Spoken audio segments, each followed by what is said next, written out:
In 1976, a small-town amateur pilot vanished without a trace during a routine mountain flight, leaving behind only questions and a grieving family 3 decades later. His sunken plane is discovered in the depths of a remote mountain lake, and what investigators uncover inside reveals the haunting truth of his final flight. The summer of 1976 carried a kind of warmth that seemed endless, the sky stretching wide and blue above the mountains of northern Idaho. On a quiet Saturday morning, the small airstrip outside town was alive with the hum of a single-engine Cessna preparing for takeoff. Its owner, 36-year-old amateur pilot Richard Callahan, was a familiar sight there. Flying was not his profession but his passion, something he had poured himself into after years of dreaming about the freedom of the skies. That morning, he was dressed neatly in his flight uniform, a crisp white shirt with navy epaulets, and a tie that gave him the air of a man who took his craft seriously, even if his flights were recreational. Neighbors and friends waved as he checked the fuel levels, inspected the propeller, and adjusted his aviator cap with practiced ease. He was headed for a short flight over the Bitterroot Mountains, a trip he had made countless times before, promising his wife he would be home in time for dinner.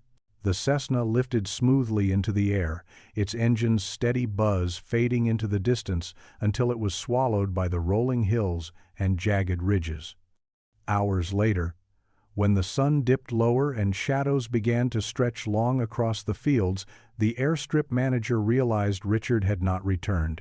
Calls went unanswered, and when the light finally drained from the sky, the town's unease began to grow. By dawn, a full-scale search was underway. Search planes crisscrossed the valleys, while ground crews combed rugged trails leading toward the high passes. But the mountains were vast, their lakes deep and their forests thick, and no trace of Richard or his plane was found. Each day that passed chipped away at the hope his family clung to, leaving behind only speculation. Some believed the weather had turned against him, forcing his aircraft into terrain too remote to reach. Others whispered about hidden struggles, debts, or the possibility that he had chosen to disappear. But to his son, barely a teenager at the time, Richard had simply vanished into the sky. No wreckage, no radio call, no farewell, just silence. A silence that settled over the family and the town like a permanent shadow, growing heavier with each year that passed. What no one could have imagined was that his plane had not left the mountains at all. It had been waiting, hidden beneath the still waters of a lake that would keep its secret for 3 decades. In the days that followed Richard Callahan's disappearance, the town rallied with a determination born from shock and disbelief. Dozens of volunteers joined the official search teams, some on horseback, others with canoes and small boats, each scouring the wilderness for any sign of the missing pilot. Helicopters circled low over the valleys, their blades thundering above treetops as spotters leaned out searching for a glint of metal against the green canopy. For weeks, the search consumed the community, but no broken wing or fuselage was ever found. The silence of the mountains was unbroken, and it left an ache no one could shake. For Richard's wife, Helen, each morning began with a fragile hope that the phone might ring with news that he had been found, stranded but alive, waiting for rescue. She left the porch light burning each night, a beacon she prayed he might see if he somehow made it back down from the ridges. Their son, Michael, just 13, refused to let go of the belief that his father's plane had landed safely somewhere remote. He sketched images of his father's Cessna in his notebooks, carefully shading the wings as if drawing the plane would somehow call it home. But time wore down their hopes. After 2 months, the official search was called off, the state declaring the case unresolved. The announcement was delivered with solemn formality, as though bureaucracy could soften the heartbreak it carried. Helen sat quietly in the back of the meeting hall, her hands folded tightly in her lap, her gaze fixed on the floor as neighbors shuffled out in silence. Rumors began to fill the vacuum left by the lack of answers. Some insisted Richard had flown into a sudden mountain storm that forced his aircraft into an unseen canyon. Others suggested mechanical failure, the Cessna slipping beneath a lake or into a forest so thick it swallowed the wreck whole.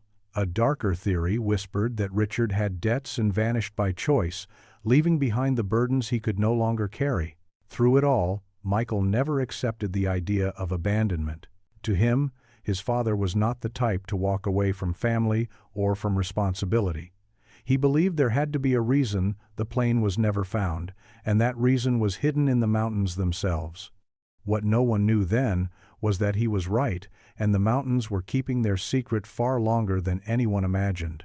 The years after Richard's disappearance moved slowly for his family, each season marked by the same absence that never eased. Helen eventually stopped leaving the porch light on, though the bulb remained screwed in as a quiet memorial to the night she had waited.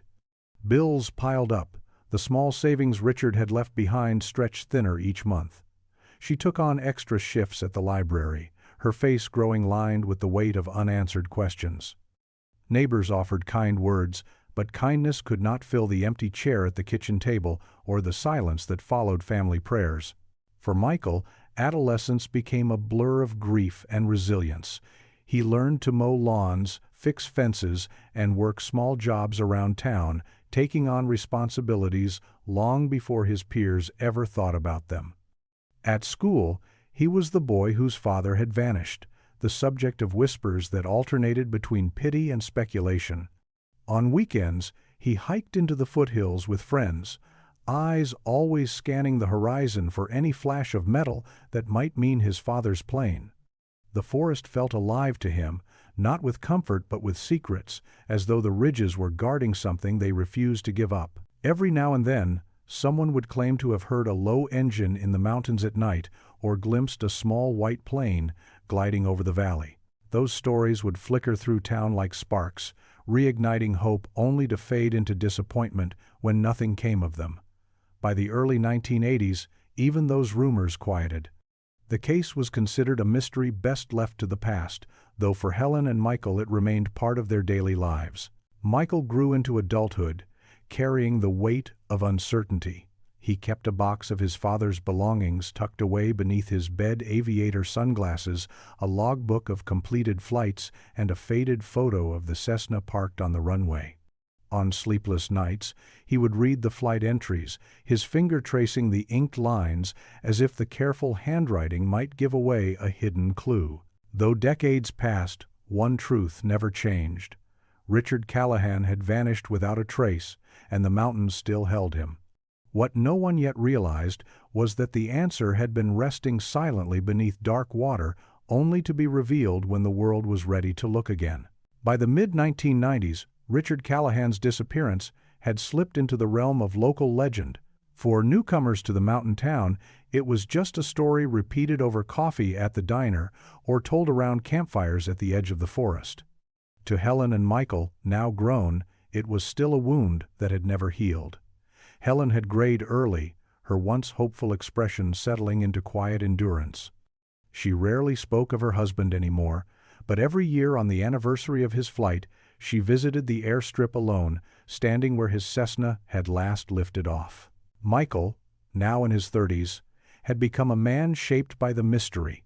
He had studied engineering in college, perhaps unconsciously trying to understand the machines that had defined his father's passion and his family's loss. Though he moved to the city for work, the mountains always pulled him back. On visits home, he would drive the winding roads into the wilderness, pausing at trailheads where he once searched as a boy, the memory of his father's absence still sharp. In town, some still clung to theories.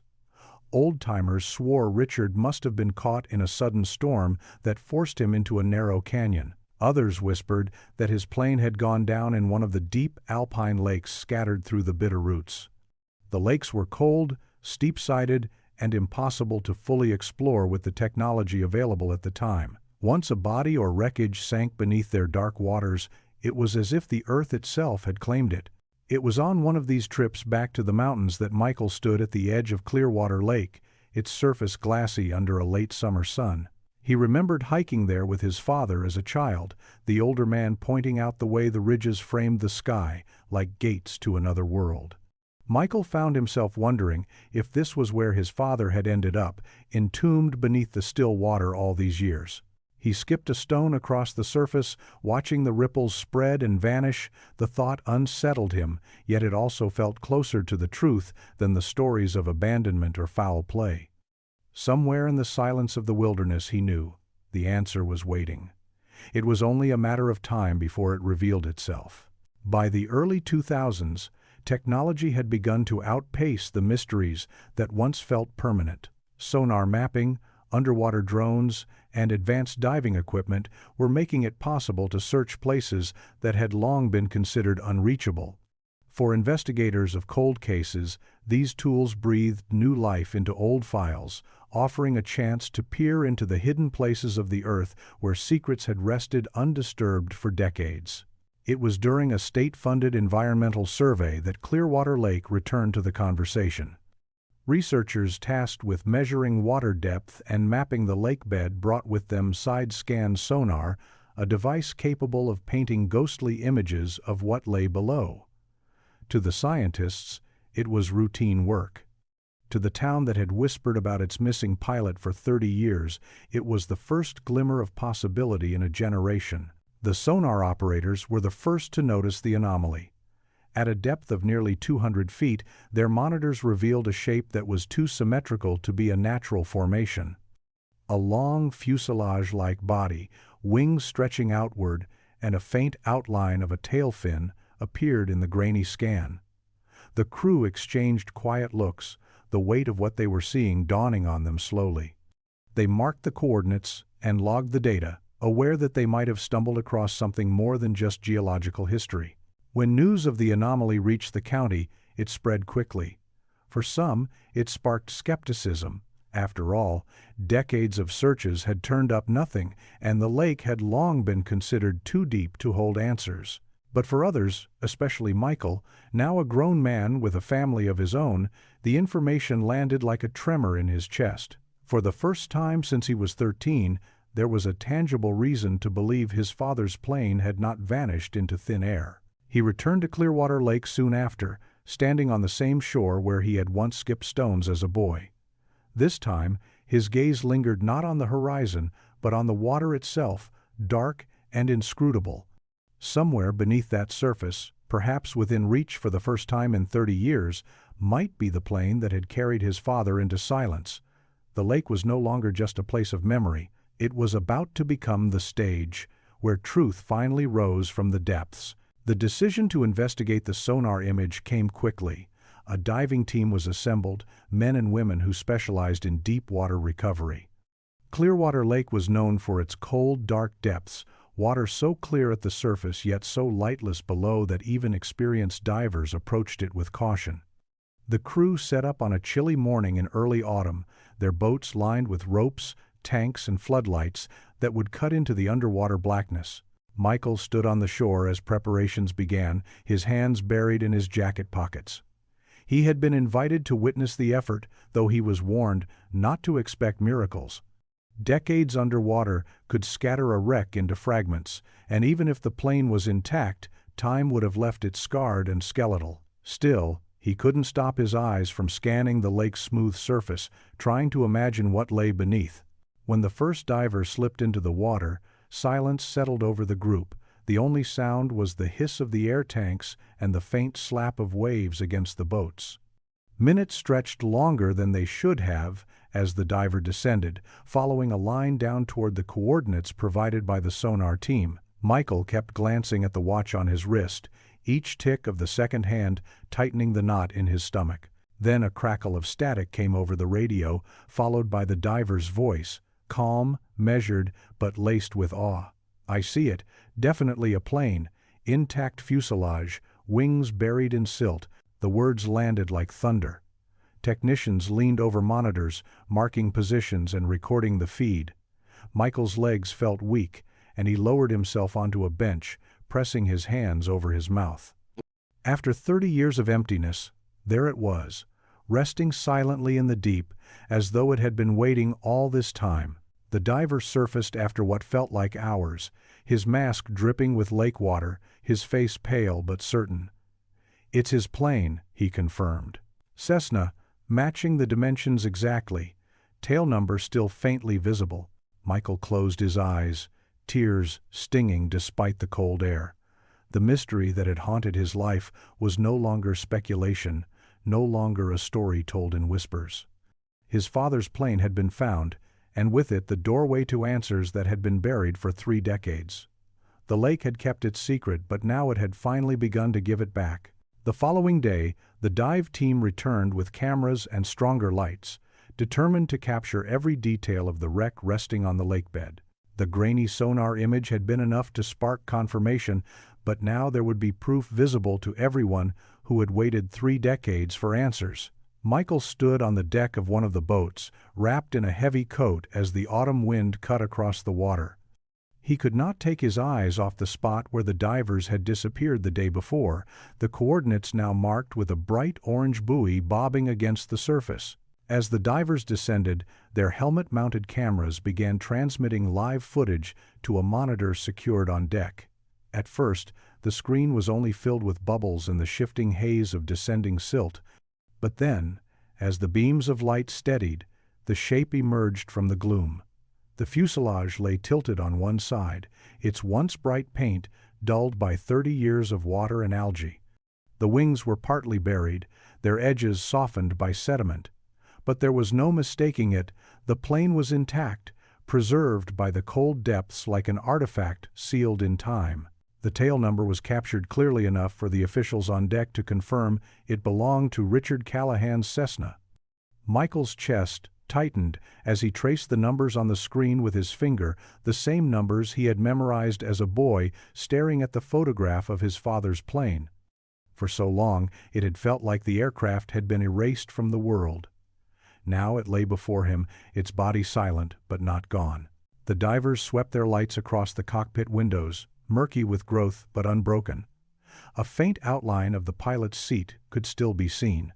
One of the divers leaned closer, brushing away algae with a gloved hand, and for a moment the camera caught the glint of something metallic inside. The screen flickered as the diver adjusted position, leaving everyone on the boat holding their breath, waiting for the image to sharpen again. Michael turned his face toward the mountains rising beyond the lake, his thoughts tangled between grief, relief, and dread. The plane had been found, but the discovery was not the end. It was the beginning of an even harder journey, uncovering what the wreck might still hold and what it could finally reveal about the day his father vanished. The divers surfaced with fragments of what they had seen, their voices low and careful as they described the wreck to the officials gathered on the boats. The plane, they explained, was astonishingly intact considering how long it had rested beneath the water. The cold depths had slowed decay, preserving details that would have been lost in shallower, warmer lakes. Most striking of all, the cockpit appeared sealed, the glass cracked but not shattered, the interior still holding the remnants of a pilot's last flight. Michael listened, his mind drifting back to his father's final morning. He pictured Richard adjusting his tie, checking the fuel, offering a quick wave before climbing into the Cessna. The image had always ended with the plane rising smoothly into the summer sky, frozen in his memory like a photograph that never developed beyond that moment. Now, for the first time, he had to imagine the other side of the story, the descent into the mountains, the storm, the impact that had carried the plane into the lake where it would remain hidden for 30 years. Plans were made to bring specialized equipment to extract parts of the wreck. It would not be simple. The lake was deep, the floor soft with silt that swallowed anything resting too long in its grip. Divers would need to secure lifting cables around the fuselage and wings, slowly raising them without shattering what had been preserved. Officials reminded everyone that recovery might take weeks, if it was possible at all. That evening, Michael stood alone at the shoreline, the lake reflecting the bruised colors of dusk. For years he had wondered if his father had suffered, if there had been panic in his final moments. The thought that his father's last sight had been this very water unsettled him, yet it also gave him a strange kind of comfort. The mountains had not betrayed Richard, they had simply kept him hidden, held in a place of silence until the world was ready to find him again. As darkness settled, the air grew colder, and Michael knew sleep would not come easily. The plane was no longer a story or a ghost. It was real. resting just beneath the waves, waiting for the light to finally uncover what it had guarded for 3 decades. Morning broke clear and cold, the lake calm as glass beneath the rising sun. The recovery team arrived early, their boats cutting across the water, carrying coils of rope, steel cables, and cameras that would once again descend into the depths. Michael joined them, his breath visible in the chill, his hands clenched tightly around a thermos of coffee he could not bring himself to drink. The shoreline was quiet, except for the calls of distant birds and the steady hum of engines. It was hard to reconcile the beauty of the place with the knowledge of what rested below its surface. The divers slipped into the water with practiced precision, their lights flickering against the darkness as they vanished beneath the waves. On deck, the monitors flickered to life, showing the shadowed outlines of the plane again. The fuselage leaned awkwardly to one side, its tail angled into the silt. This time, the divers moved closer to the cockpit, brushing away years of algae from the glass. Through the murk, the faint silhouette of a headset hung over the pilot's seat, still suspended as though waiting for Richard to return. Michael's throat tightened. He had braced himself for wreckage, for twisted metal and decay, but not for details so achingly human. It was as though the cockpit had been frozen mid-flight, the past held in place by the cold grip of the lake. The divers signaled to the surface, requesting a small container to begin retrieving objects. One by one, items emerged from the deep. A leather flight bag, its surface swollen with water but still intact, a map case with pages that dissolved almost as soon as they met the air. And then, wrapped in a protective evidence bag, a wristwatch, its face cracked but hands stopped at a specific time. The small details carried the weight of finality. They were not just relics, they were fragments of Richard's last moments. Michael stood motionless as the watch was laid carefully on a cloth beside him. He remembered seeing it on his father's wrist the morning he vanished, the glint of it catching sunlight as he waved. Now it was here, silent, no longer keeping time, but holding the exact moment when the flight ended. For the first time in 30 years, Michael felt as though the silence of that day had been broken, and his father's story was slowly beginning to speak again. The discovery of the watch and flight bag drew a hush over the shoreline. Officials and divers handled each item with the reverence of something sacred, as though the objects carried more than evidence, but memory itself. Michael stood close, his eyes fixed on the watch, unwilling to look away. The cracked glass, the still hands, all of it spoke to him in a language beyond words. It was as if time itself had stopped the moment the plane met the water and had waited 3 decades for someone to listen. The investigators moved carefully, cataloging each piece before sealing it away. Michael was given a moment to hold the leather flight bag, its surface slick and swollen from years below. He ran his hand over the rough edges, recalling the nights as a boy when he had sat at the kitchen table watching his father pack it with maps and logbooks. In that instant, the bag was no longer just an artifact. It was a bridge to a moment he thought he would never touch again. Later that afternoon, the divers returned with more footage from the cockpit. The camera swept across the interior, showing the throttle frozen in place, gauges dulled by silt, and a cracked compass tilted off-center. Nothing inside suggested foul play, only the abrupt and merciless end of a flight. The experts on deck whispered among themselves, leaning over diagrams and scribbled notes. Though they could not yet say for certain, their expressions carried the weight of inevitability. The wreck bore the marks of a plane forced down, likely by weather that had closed in too quickly for Richard to escape. Michael remained apart from the technical discussions, walking instead to the edge of the dock. The lake stretched before him, calm and indifferent, the same as it had been every day since 1976. For so long he had resented it, imagining it as a thief that had stolen his father and refused to return him. Now, looking across its surface, he saw it differently. It had not hidden the plane out of cruelty. It had kept it safe, holding the truth in silence until someone was ready to hear it. That night, as he sat in the motel staring at the watch on the table beside him, Michael realized he was not only confronting his father's death, but reclaiming his father's life. The plane had been found, and with it, a chance to finally understand what had really happened on that summer day 30 years before. Word of the discovery spread quickly, carried first through town and then beyond, as local reporters caught wind of the story. For those who remembered Richard Callahan, the news stirred long-buried emotions. Old neighbors stopped Michael in the street, some offering condolences, others recalling the sound of Richard's plane as it had once circled above the valley. To many, it was as though a ghost had finally stepped back into the light. Investigators held a press briefing at the county courthouse, carefully outlining what had been found so far. They confirmed that the wreckage was indeed Richard's Cessna, identified by the tail number and corroborated by items retrieved from inside. Though analysis would take time, their early conclusion pointed toward a weather-related accident. The storm recorded in the Bitterroot Mountains on that June day in 1976 had likely forced the plane into the lake. For Michael, the public explanations mattered less than the private weight of what had been uncovered. After the briefing, he returned home to his mother. Helen was frail now, her health weakened by years of quiet sorrow. When he laid the flight bag before her, her hands trembled as she touched it. For a moment she pressed it against her chest, closing her eyes, and Michael saw in her expression both relief and heartbreak. "I always knew he didn't leave us," she whispered, the words breaking after decades of silence. That night, Michael sat in the small study where his father's books still lined the shelves. He opened the recovered bag and carefully unfolded what remained of the logbook.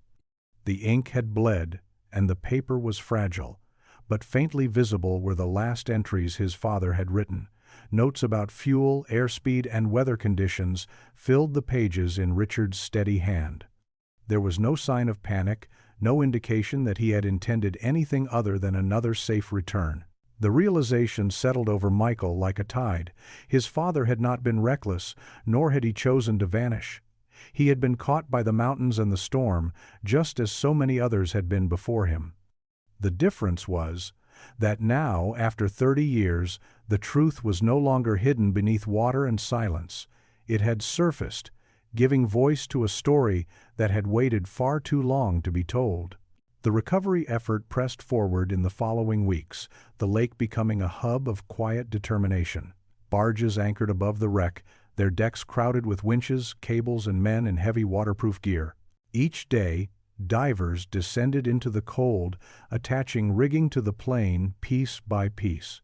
The work was delicate, requiring patience to prevent the fragile wreckage from breaking apart under the strain of being lifted. Crowds gathered on the shoreline, townsfolk who had followed the mystery for decades, watching in silence as the past was slowly pulled toward the surface. Michael stood among them, his heart heavy with anticipation.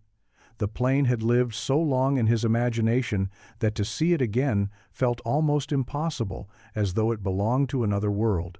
Yet now, with each splash of cable and shout from the crews, that world was being joined back to his own. The first breakthrough came when the nose of the Cessna broke the waterline, dripping with silt and tangled in lake weeds. Gasps rippled through the onlookers. The metal, once smooth and painted, was now corroded and scarred by decades underwater. Still, the shape was unmistakable. This was the machine that had carried his father into the sky for the last time. Bit by bit, the rest of the fuselage emerged. Water cascaded down its sides in steady sheets, the sound like a release of breath held for 30 years. The wings, half buried in sediment, took longer to free, but by late afternoon, the plane lay suspended above the surface, cradled in steel cables. It was set gently onto a barge, its body battered but whole, a relic returned from silence. Michael approached as close as the officials would allow, his eyes fixed on the cockpit. Through the cracked glass, he could just make out the outline of the seat, the yoke tilted slightly as though his father's hands had only just let go. The moment was both devastating and strangely comforting. The plane was no longer a ghost. It was here, solid and real, offering proof that the story had always been simpler than the rumors. As the sun dipped behind the mountains, casting golden light over the lake, Michael whispered a quiet promise to himself. His father's story would not remain at the bottom of the water any longer. It would be told, fully and truthfully. For the first time, the recovered plane was hauled from the barge onto a secured lot near the county hangar, where investigators erected a large canopy to shield it from weather. Crowds had gathered along the road, straining for glimpses of the wreck as it was transported on a flatbed truck, escorted by deputies. For many, it was the first and only time they would see the aircraft that had fueled their town's most enduring mystery. The sight was sobering, a vessel once bright, with promise now reduced to rust and silence. Inside the canopy, specialists in aviation forensics moved carefully around the wreck. They photographed every angle, measured every fracture, and collected sediment samples still clinging to the joints. Michael was allowed inside briefly, escorted past the ropes that kept others at bay. Standing before the plane, he felt a rush of conflicting emotions. He remembered the day his father had first shown it to him, the gleaming wings catching the light, his father's pride evident as he explained the workings of each dial and switch. Now those same wings sagged under decades of weight, the cockpit clouded with cracked glass, the once smooth body mottled with corrosion. One of the examiners pointed to the fuselage where faint traces of paint still clung, the numbers of the tail barely legible. "This is the heart of the story," she said gently. Her words meant for Michael more than the clipboard she carried. "It tells us not just where he was, but what happened when he got there." Michael reached out, his fingertips hovering just above the metal. He stopped himself from touching it, afraid to disturb what time had preserved. Instead, he studied the details, searching for answers hidden in the damage. The bent propeller suggested impact with water rather than stone. The intact wings hinted that the plane had not cartwheeled or broken apart on descent. These signs, though faint, suggested a forced landing, not a catastrophic one. As he stepped back, Michael realized that what lay before him was not only wreckage, it was his father's last attempt to survive. A man caught in a storm, guiding his machine into the only place it might hold together long enough to keep him alive. For the first time in his life, Michael felt he was standing in the presence of his father's final courage. Investigators spent days examining the wreckage under the canopy, piecing together a story from the scars left on the metal. Each detail carried a clue. The crumpled nose suggested the plane had entered the water at a shallow angle rather than diving steeply.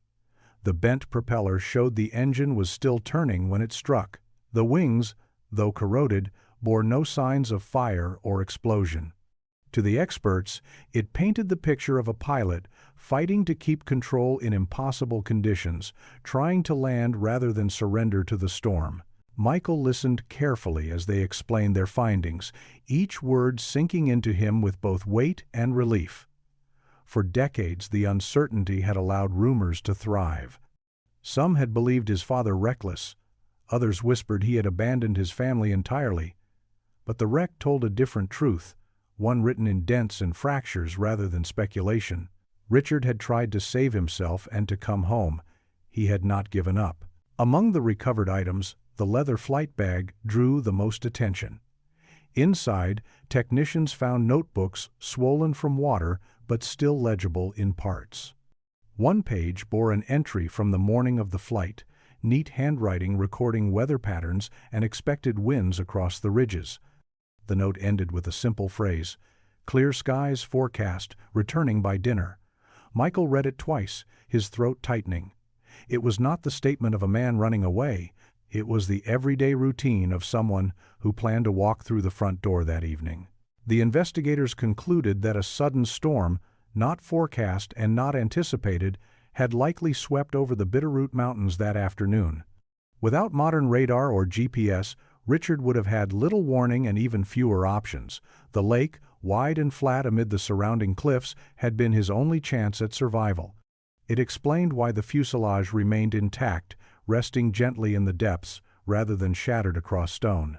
As Michael left the hangar that evening, The air outside was cool and still, the sky streaked with fading gold. He thought about his father's last moments, the hands steady on the yoke, the mind focused not on fear, but on finding a way home. For the first time since boyhood, Michael carried not just grief, but pride. The truth, though painful, gave his father back to him in a way no rumor ever could. The county released an official statement confirming that the wreck belonged to Richard Callahan's Cessna, and that evidence pointed to a weather-related crash rather than foul play. The announcement was simple, almost clinical, yet for those who had lived with the mystery, it carried enormous weight. Local newspapers ran headlines about the discovery, their pages filled with photographs of the plane's corroded frame being lifted from the lake. For some, it was closure. For others, it reopened wounds they had tried to bury. Helen sat at her kitchen table, the article spread before her, her hands resting quietly on the edge of the page. She had spent 30 years listening to whispers about her husband's disappearance, enduring suspicions that he had chosen to vanish. Now, with a single report, the truth was undeniable. He had not abandoned his family. He had been lost to the mountains, taken by a storm no one had predicted. Tears slid silently down her face as Michael sat across from her, his hand covering hers. The grief was sharp, but it was finally clean, stripped of doubt.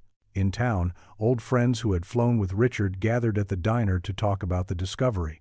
They recalled his careful nature, the way he studied maps and weather reports with precision, and how he treated flying with a seriousness rare among hobbyists. "He always did it right," one man said softly, stirring his coffee. "If it happened to him, it was because there was no way out." End quote. Michael visited the lake again, this time alone. Standing at the water's edge, he watched the ripples fan out from the breeze, imagining the exact place where the plane had descended all those years ago.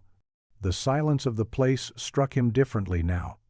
It no longer felt like a thief holding secrets, but like a guardian that had kept his father's story intact until the day it was ready to be told.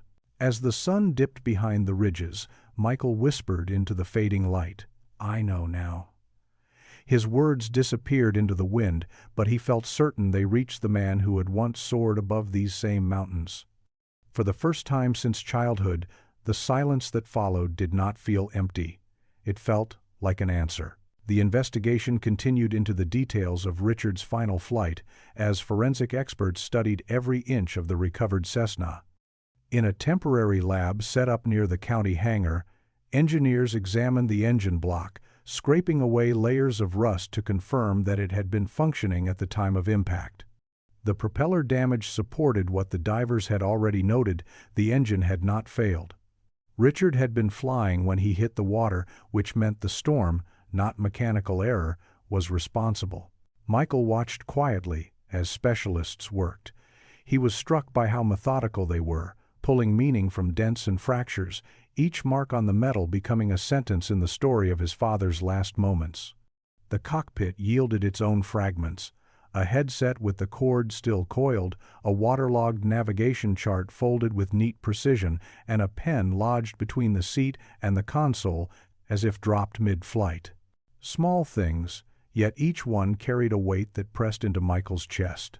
Officials released a draft report suggesting that Richard had likely been caught in a downdraft while navigating through a canyon, a force strong enough to drag even a skilled pilot downward.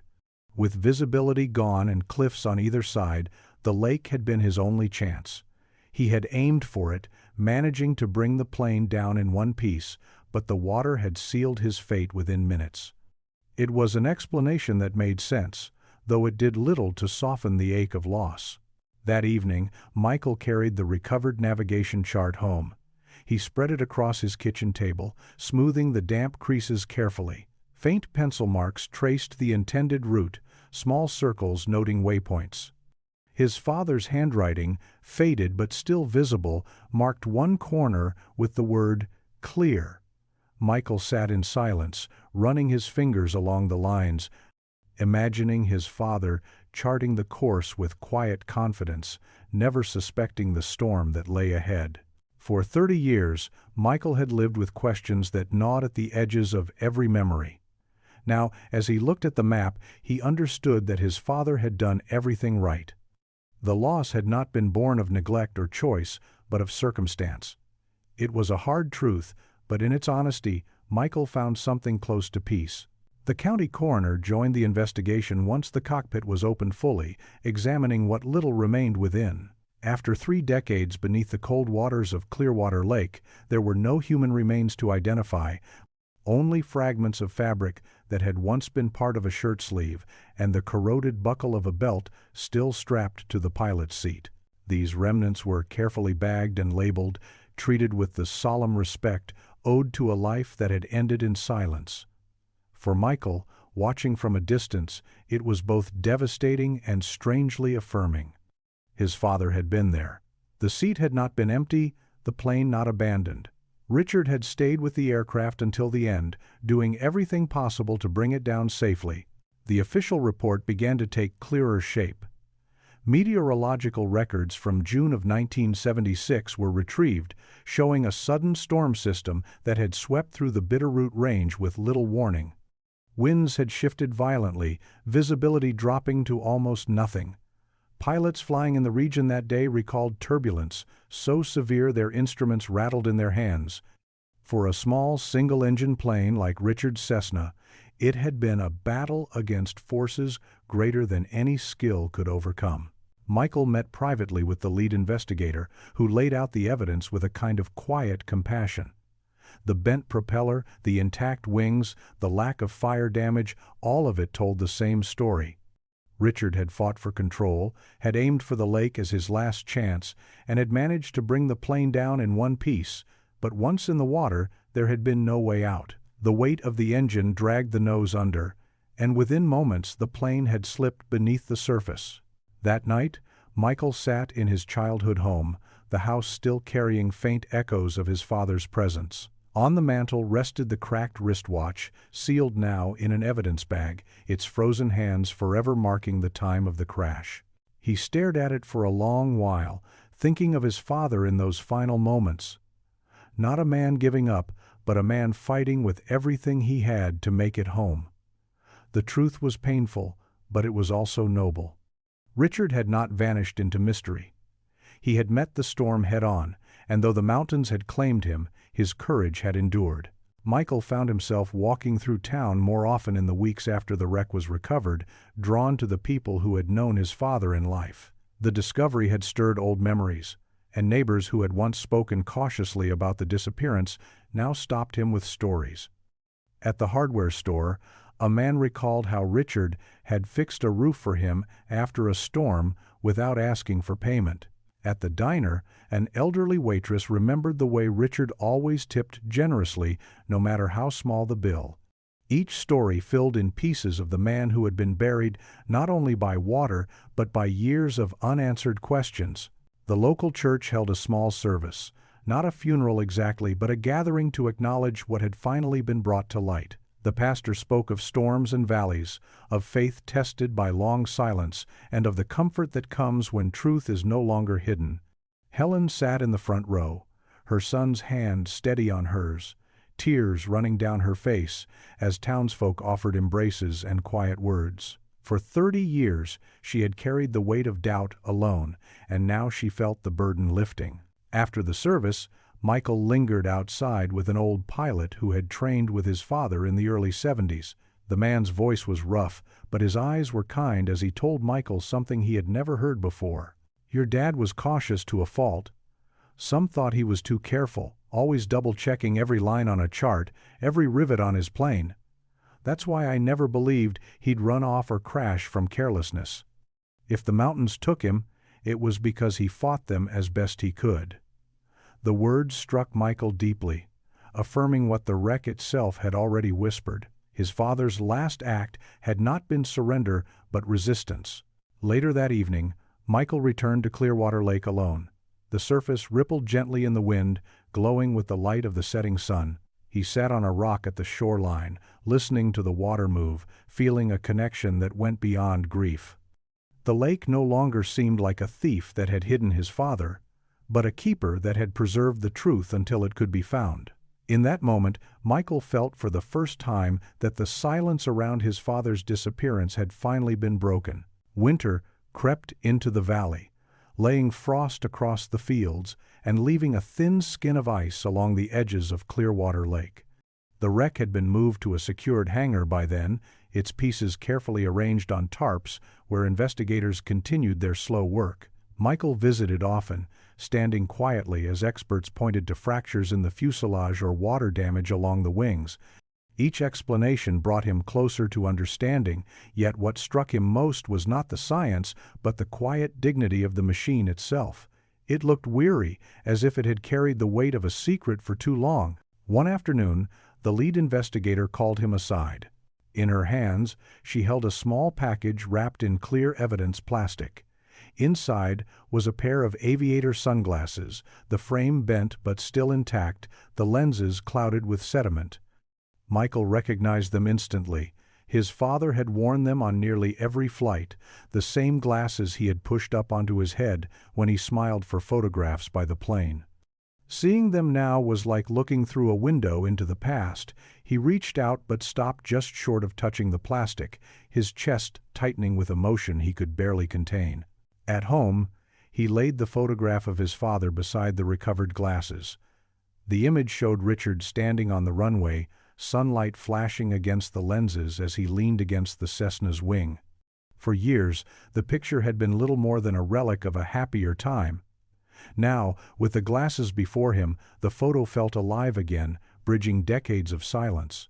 Helen, though weakened by age, asked to see the glasses as well. When Michael placed them gently in her hands, she pressed them to her cheek and closed her eyes. "He came back to us," she whispered. Not alive, not in the way she had prayed for, but in pieces that carried his presence, his proof, his truth. That night, Michael wrote in his journal, something he had done since boyhood. He described the lake, the plane, the artifacts brought to light, and the stories revived by neighbors. For the first time, his words did not trail into unanswered questions. Instead, they carried the calm of certainty. His father's flight had ended in the mountains, but his story was whole again. Snow fell heavily the morning Michael returned to the hangar, softening the world outside into quiet white. Inside, the air was cold, and still, the wreck of his father's plane spread across the floor like a puzzle finally laid bare. Investigators moved carefully around it, their breath visible as they spoke in low tones, cataloging each new observation. Michael stood near the cockpit frame, his gaze fixed on the cracked instrument panel. He imagined his father's hands steady on the controls, his voice calm even as the storm closed in. The thought brought both pride and sorrow, intertwined in a way that left his chest heavy. The experts confirmed what Michael had long suspected. The damage showed no signs of sabotage, no evidence of foul play. It was nature that had ended the flight, the sudden storm that turned the sky against him. The conclusion was simple, but its impact was profound. Richard Callahan had not been reckless, nor had he abandoned his family. He had fought until there was nothing left to fight. When the team paused for lunch, Michael asked if he could sit alone with the wreck. They agreed, stepping outside into the snow while he remained in the hangar's silence. He walked slowly around the frame, taking in every scar and fracture. At last, he lowered himself into the pilot's seat, or what remained of it, placing his hands gently on the cold metal of the yoke. For a moment he closed his eyes and breathed deeply, as if by mimicking the posture he might feel some trace of his father's final moments. Memories rose unbidden. Afternoons at the airstrip, his father teaching him how to read gauges, evenings spent tracing flight paths across maps spread out on the dining room table. Those moments had always felt incomplete, overshadowed by the day Richard never returned. Now, sitting in the cockpit, Michael realized they had been lessons in more than flying. They had been lessons in courage, in steadying oneself, even when the sky darkened. As he left the hangar that afternoon, the snow still falling thick around him, Michael felt a shift inside. The discovery had not erased the loss, but it had replaced uncertainty with truth. And in that truth, he found something he had thought impossible: peace. As winter deepened, the investigation drew to its close. The official report was nearly finished, the pieces of Richard Callahan's final flight laid out with the precision of science and the gravity of history. For Michael, the process had been both exhausting and healing. Each visit to the hangar chipped away at the uncertainty that had haunted him since childhood, replacing it with clarity that was sometimes painful but always real. He no longer had to imagine what had happened. The evidence spoke for itself, and the silence of 30 years had been broken. One evening, Michael sat at the dining table with the report draft spread open before him. Diagrams of the plane, weather charts, and transcriptions of expert notes filled the pages. At the bottom of one section, a simple statement stood out: "Pilot's actions consistent with efforts to preserve life." Michael read it over and over, the words carrying more meaning than the technical jargon surrounding them. They confirmed what he had always wanted to believe, that his father had not surrendered but had fought to the very end to make it back. Later that night, he drove to his mother's house, the headlights cutting through snow along the quiet roads. Helen was seated by the fire, a blanket over her knees, the years heavy on her face but her eyes still sharp. When Michael placed the report before her, she adjusted her glasses and read slowly, her hands trembling as she turned the pages. When she reached the conclusion, she pressed her lips together, tears slipping quietly down her cheeks. "He tried to come home," she whispered. Michael nodded, his throat tight. He never stopped trying. They sat together in silence, the fire crackling softly, the report resting on the table like an answer they had waited their lives to receive. It did not erase the grief, nor bring back what had been lost, but it removed the shadows that had lingered over their family. When Michael left that night, he paused on the porch, looking out at the snow falling against the dark pines. For the first time in decades, the cold air did not feel heavy. It felt clear, like the sky after a storm.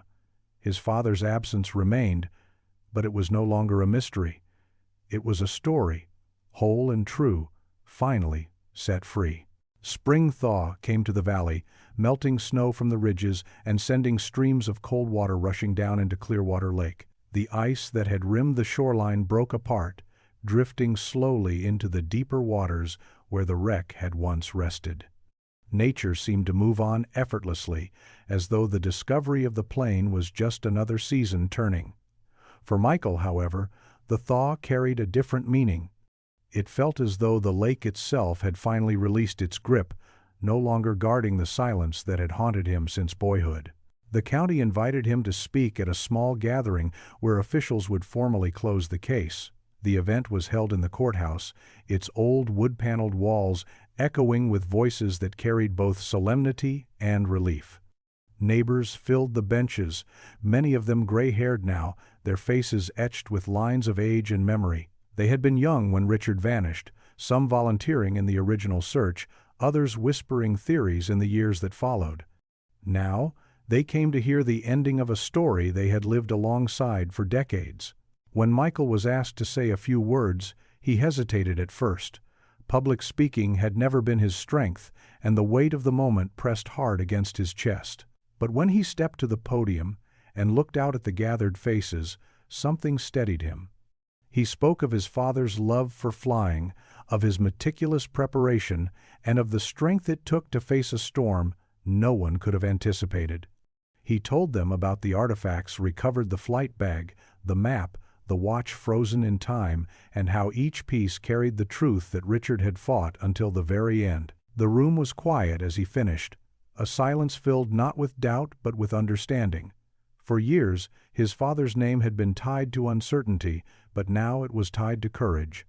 As the gathering ended, people approached to shake his hand, offering words of respect not only for Richard, but for the family that had endured so long without answers. That evening, Michael returned once more to the lake. The surface shimmered beneath the pale light of dusk, rippling gently as the mountain air cooled. Standing there, he felt a calm he had never known. The lake no longer seemed like a grave. It was a monument, a place where his father's story had come full circle, finally carried back to the world above. Michael returned to his own home after the courthouse gathering, carrying with him the artifacts that had been released back to the family.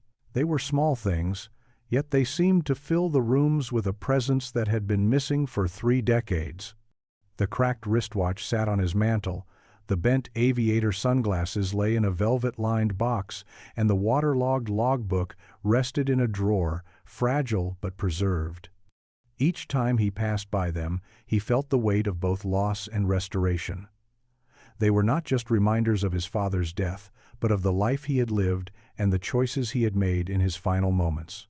One evening he sat at the kitchen table with his own children, laying the watch and glasses gently in front of them. They listened wide-eyed as he told stories of their grandfather, the man who had built their family's porch with his own hands, who whistled when he worked, and who loved the freedom of flight more than anything. For years, the children had only known the silence around their grandfather's disappearance, but now they leaned closer, drawn into a story that was finally complete. Helen visited less often now, her health continuing to fade, but when she did, she would sit quietly in Michael's living room and gaze at the items displayed on the mantel. Sometimes she spoke, sometimes she did not. Once, as she looked at the glasses, she murmured, "He never would have left us. I knew it in my heart." Michael said nothing, because no words could capture the depth of what they both felt in that moment. Outside, the seasons shifted again, the snow on the ridges retreating under the warmth of spring sun. Michael found himself walking more often to the airstrip where his father's Cessna had last taken off. The runway looked unchanged, a strip of asphalt stretching toward the sky. He stood at its edge, imagining the day in 1976 when he had waved goodbye, unaware it would be the last time. For years he had dreaded that memory, but now it felt softer, no longer weighted with unanswered questions. The truth had emerged from the depths, piece by piece, and with it came a quiet strength. His father's story was no longer defined by disappearance. It was defined by courage, by love, and by the fact that even after 30 years, he had found his way home. The following summer brought with it a warmth that seemed to wash away some of the heaviness of the past year. Michael continued to visit the lake, drawn back to its still waters as though part of him remained tethered to the place where the truth had finally been uncovered. Sometimes he went alone, sometimes with his children, who would skip stones across the surface, while he stood quietly, watching the ripples spread out in widening circles. Each visit felt less like grief and more like communion, as though the lake itself had become a bridge between memory and peace. One afternoon he brought a bouquet of wildflowers gathered from the meadows nearby. He set them gently on the water and watched as the current carried them outward, their colors vivid against the dark blue depths. For 30 years he had lived with the idea of his father lost somewhere in the wilderness, unreachable and unknown. Now, with the plane recovered and the story understood, he felt as though the act of placing flowers on the lake was not for the dead, but for the living, a gesture to honor the man who had fought to return home. The town had embraced the discovery too. Local history groups began collecting photographs, reports, and interviews, compiling them into an archive so that Richard's story would never again be reduced to rumor. They asked Michael to contribute, and he provided not just the artifacts but also his own memories, adding color and warmth to the technical records. It gave him pride to know his father's name would be remembered not as a question mark, but as a story of perseverance. At home, Helen's strength was waning, but she carried a lightness that had not been there before. On quiet evenings she would hold the cracked wristwatch in her hands, her thumb brushing across the frozen time as if it still ticked. "He was with me all along," she whispered once, more to herself than to anyone else. Michael listened, his heart full, understanding exactly what she meant. For so long their family had been defined by absence. Now they were defined by truth. The storm had taken Richard, but the years had not erased him. His story had risen from the depths, and in doing so, it had finally set them free. The anniversary of Richard Callahan's final flight arrived with a quiet summer morning, the sky pale blue over the ridges he had once soared above. Michael drove out to Clearwater Lake before dawn, carrying only a thermos of coffee and the cracked aviator sunglasses, which he had carefully tucked into a small case. The shoreline was empty, the water still as glass, and for a long moment he simply stood there, listening to the hush of wind through the pines. 30 years of waiting had ended here, and now the silence felt less like a wound and more like a resting place. He set the case gently on a rock by the water and poured the coffee, taking a slow sip while the first light touched the surface of the lake. He thought of his father not as the man who vanished, but as the man who had lived fully until the storm claimed him. He imagined Richard's steady voice, his patient hands guiding the plane down, his determination to survive burning even in his final moments. That legacy, Michael realized, had shaped his own life in ways he was only now beginning to understand. Later that morning his children joined him, their laughter carrying across the water as they skipped stones like he had once done with his father. He told them again the story, not with sorrow this time, but with pride. He spoke of a man who faced the mountains with courage, who had not chosen to leave, but had fought to return. Their eyes widened, and Michael saw in them the same spark of respect that had always lived in him. When they left the lake, he felt a sense of completeness settle into him. The artifacts were no longer just reminders of loss, they were heirlooms, pieces of a history that would be carried forward. His father's story had begun as mystery, grown into legend, and finally become truth. That evening, as the sun sank behind the peaks, Michael stood on his porch and watched the light fade into the horizon. The ache of absence would never vanish, but it no longer consumed him. His father had been found, his story told, and in that truth Michael discovered something he had long thought impossible, a lasting peace that carried both grief and gratitude in equal measure.